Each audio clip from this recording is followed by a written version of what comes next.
right. Hi, everybody. David Fogel back with you, CEO of the Symphonina Foundation. Back with another Symphonina Foundation podcast. And today I've got composer Brian Ballinger.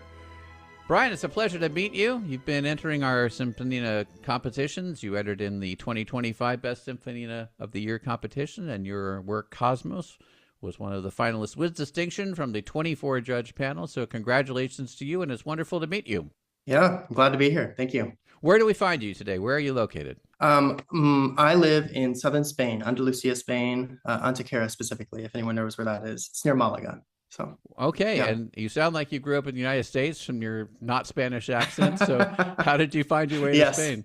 Well, I came here for work. I work for an NGO here. The NGO partners with some local churches to do some good works in the community. So that's what brought me here. Yeah, I've definitely embraced the kind of nighttime artist mentality where I have a career that I find fulfilling, and then from passion and joy, do the art side as well. So yeah, that's wonderful. How did you get your start in music? What did you start as? I mean, you probably started as a young kid, I'm guessing.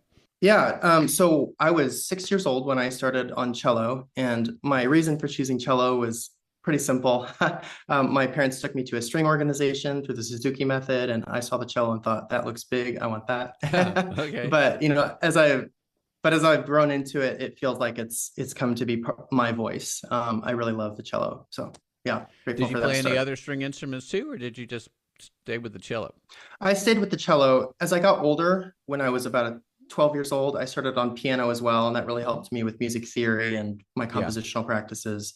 But yeah, definitely cello is my primary instrument. Okay, so you've been playing that, I'm kind of just guessing, maybe 25 years or so, something like that, right? Right. So I'm 33, started when I was 6, so around 20, a little over 25 years, yeah. Yeah, okay. Yeah. So you have that instrument mastered, right? I mean, well, there's always something to learn. Yes. Even no matter how good you are, there's always something to learn. But you're very have you had the opportunity to perform with symphony orchestras or anything along those lines, or has it been something that you aspire to, or what are your goals as a cellist? Yeah, so I did after college play for a few years in some small orchestras, the Marian Philharmonic, the Muncie Symphony Orchestra, and I've taught some lessons as well. But I don't know, just as I've continued to grow in my career, I needed to find some other ways that paid the bills a little more, and I found fulfilling. But I still continue to teach and have a great love for music. So that's wonderful. Yeah. And how did composition come to you? Not every performer goes to be a composer. Yeah, I mean, for me, I started composing when I was about 12 or 13. And for me, that experience kind of came after listening to Mahler's Second Symphony. Okay. And for me, that was kind of like a really highlighted moment in my life. Just I realized, oh, wow, this is what music can be. And it kind of transformed what was just kind of another class, the music class, into something that I really loved and wanted to give myself to more. So I wanted to respond and create something on my own. So that's how I got started in that. Well, that's a good inspiration, but I will say that's just step one. We have to be inspired, motivated, whatever, but then you actually have to learn how to do it. So how did you learn to be a composer? Well, I went to university and I studied music composition in college. So that's what I initially started with performance, but then found the demands of performance a bit too much on my body. Like it was just very taxing. And so switched to composition and loved that even more than performance. So just have never really stopped since then. That's had wonderful teachers. How many symphonic works have you worked on? When I was in college, I wrote a piece for chamber symphony or chamber orchestra. But the Symphonina competitions that I've entered the last 2 years have been my first really full-blown attempts to write for large symphonic scale works. You've done a great job then with your start. I can hardly wait to see where you're going to be 5 years from now. It's very good. Hey, thank you. Very good. So you entered your Symphonina number 1, Cosmos. Let's give you an opportunity to share your thoughts about your inspiration for creating it and what we can enjoy when we listen to it. We're going to listen to it together here on the podcast and share it with everybody. So tell us about it. Yeah. So the piece is called Cosmos because it depicts the universe or creation. It does so through the eyes of kind of an ancient person, an imaginative, mythic, 3-tiered conception of reality, where you have kind of waters below and land on top of those waters, and then this dome or vault above that creates the sky.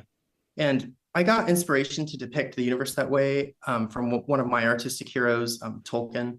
At one point, he wrote to his publisher and said that myth is often thought of as kind of a thing of the past, but really myth and the modern world can very much talk to each other. Mm. And so I kind of took that idea that myth and modern day can talk to each other, and it really fascinated me. And so I took that mythic framework, the waters below, the land between, the sky above, and I filled each of those with modern realities that we would kind of recognize, like the coral reefs and the ocean, and then kind of climate change issues today that we see kind of I live in Spain, and so I see the kind of fight that there is between the desert land and then the lush garden that reemerges when the rain comes. And so, and then for the sky, I imagined a quasar.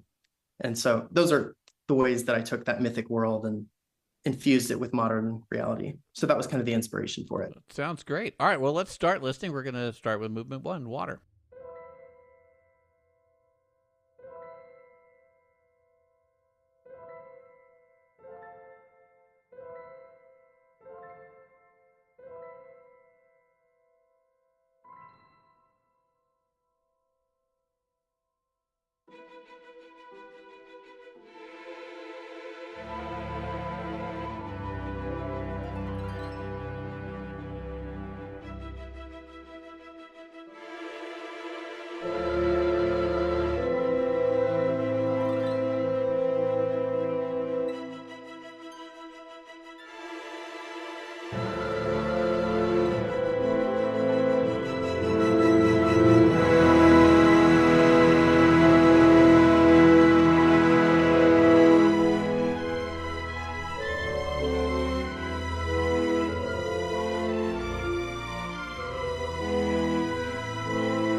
Very nice, Brian. It's a great journey on the ocean there. I can Thank you. feel the waves rolling around as I'm floating through it. And I appreciated the great dynamics changes that you had too, from the opening very quiet piano to the tremendous build-ups that you had. Do you have anything that you want to add to the story that you created there? I mean, I think it's interesting you should mention dynamics. I think that I was really going for contrast in this particular movement because, on the one hand, the ocean just feels very immense and quiet. And on the other hand, it can feel like it's just teeming with life when you zoom into certain parts of it, like the coral reefs. And so it was a lot of fun for me to kind of do some research on the ocean to kind of stir up my imagination for both of those pieces of contrast. So, yeah, that's what I have to add. Yeah, that's it's an interesting thing too, because things look different at different scales, which is what you just were trying to get at, right? It's when you step back from the ocean. This is a thing I remember from growing up in San Diego, and I was never a great surfer, that's for sure, but I did try. And one of the although there is a thing about surfing, and it's like, who's the best surfer, and the answer is the one having the most fun. So some days I was the best surfer, but I was never a great surfer. So, but the thing is, when you go stand on the beach and you look at the waves, the adage is, if it looks small, it's medium, and if it looks medium, it's big, and if it looks big, it's gigantic. Because your perspective is going to change tremendously when you get up close to it. And so, yeah, Yeah. if you think about, even like, if one could take the perspective of your music, of starting from far away and moving in, and then moving it even closer, and then going to see, not only is it an ocean, but it's full of life too. You have Yeah. all those things going on. Okay, would you like to introduce the next movement? It's about land. Yeah, sure. So the next movement portrays a Spanish landscape. It's kind of an arid desert and a lush garden, each contending for dominance. And the reason I thought of that particularly with land is I walk outside in southern Spain and I see, in the summer everything dries up and it becomes very much like a desert. And then, it rains for a few weeks and everything comes back to life and it just looks like a garden and very green. And so a Spanish landscape is what really inspired this movement. Okay, off we go to Spain.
Yes, very nice.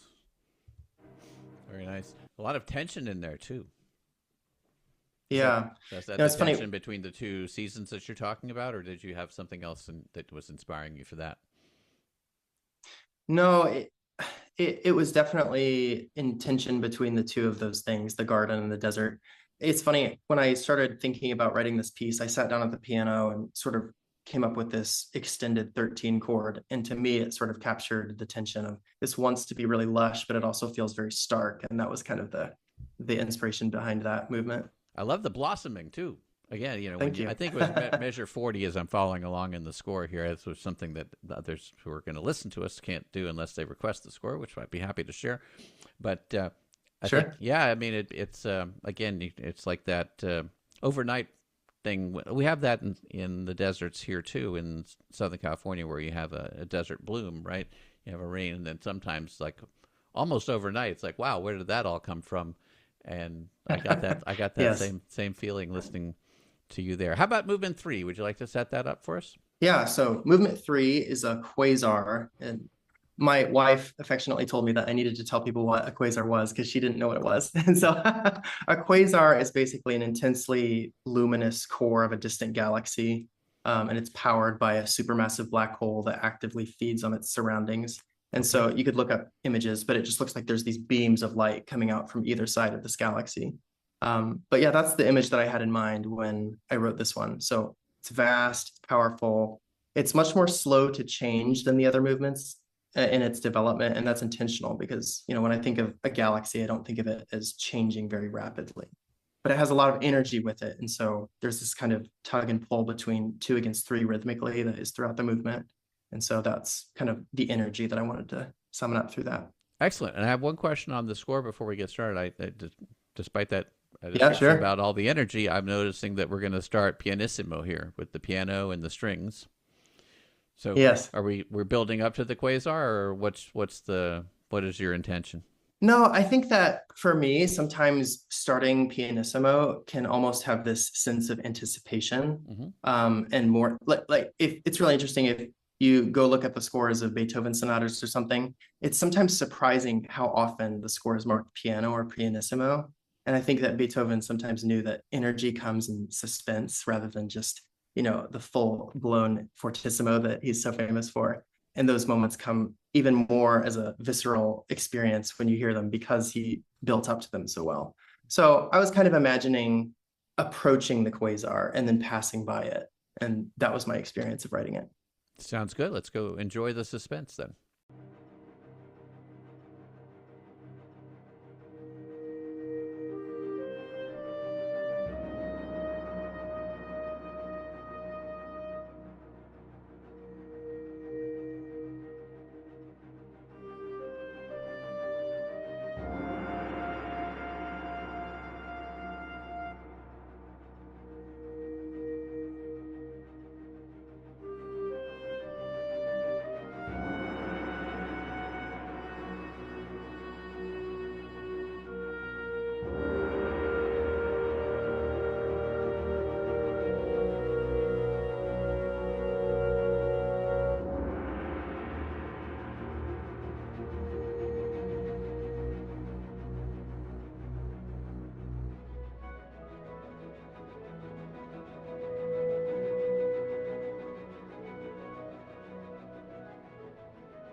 Very nice, Brian.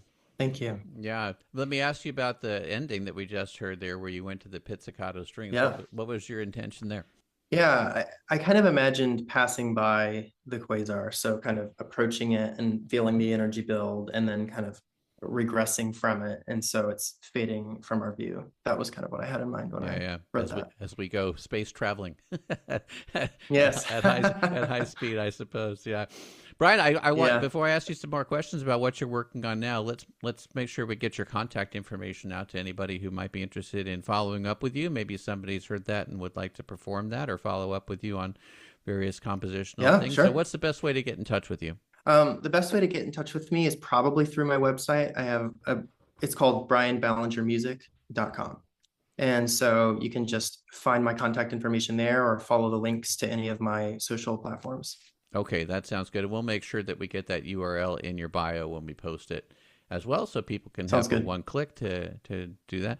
And I guess you had, I want to ask you a little bit about your experience with the Symphonina competition. You've entered twice, and you've had some feedback from the judges. What is your experience as a composer participating in the composer competition? Yeah, as a composer, I'm extremely grateful to receive very specific and musical feedback from my compositions. I find it extremely difficult to find other composers who are writing music at a highly technical level who can give specific feedback, not just in a general sense of, oh, I like this, I don't like that, but here's why this worked, here's why this didn't work, or here's what I love, here's what you could try to do to improve in the future. And I find that just enormously helpful, and I'm very grateful for it. That's great. That is one of the things we try to encourage. Of course, we have, I think in the last round, we had 24 judges, and we always encourage, just so my background, not just in music, but in science and peer review, you try to have constructive criticism as well as praise and a few things that would be on the opposite side, but very minimal on that side. Just try to keep things positive and looking forward, even if there's things that are opportunities for improvement. So I'm very glad to hear that you've benefited from the feedback that the judges have offered to you. Did you make any changes this year based on the judges' comments to you? Yes, there were, I think, 2 or 3 places where they mentioned something sounded a little bit aleatoric was the word that they used. And I kind of looked into that specific spot and realized, I was not clear with the harmony that I was going for there. And so I tweaked a few things to make that more clear. And there were a few, 1 or 2 other spots where they kind of mentioned some balancing issues. And so I tried to make some tweaks on those so that the musical intent could really come through. Yeah. Very good. And I think you did a very nice job with your MIDI there. There's always the difference between live performance and MIDI. I think you're handling that very nicely. Yeah. So congratulations again on being a finalist with distinction. And I'm hopeful that the Symphonina Foundation will be able to be of help to you in getting this piece recorded and presented live. And if we can be of any other help, of course. What are you working on presently? Presently, one of the things that I was working on before I wrote this piece was an oboe sonata. I'm a friend with an oboist, and so I'm in contact with her about some technical issues and that sort of thing. So I'm eager to pick that up again. And outside of that, I think one of the things that I'm just enjoying a lot right now is being a dad. I have 2 young kids, and so that's what takes up a lot of my time. I bet it does. I bet it does. Well, Brian, it's been a pleasure to meet you and a pleasure to share your music with everybody and to be able to share your music myself, too. And as I said, if there's anything that we can do at the Symphonina Foundation to be of help to you, just let us know. We're going to listen to some more of that great music on the way out here. We wish you all the best. Thank you for having me.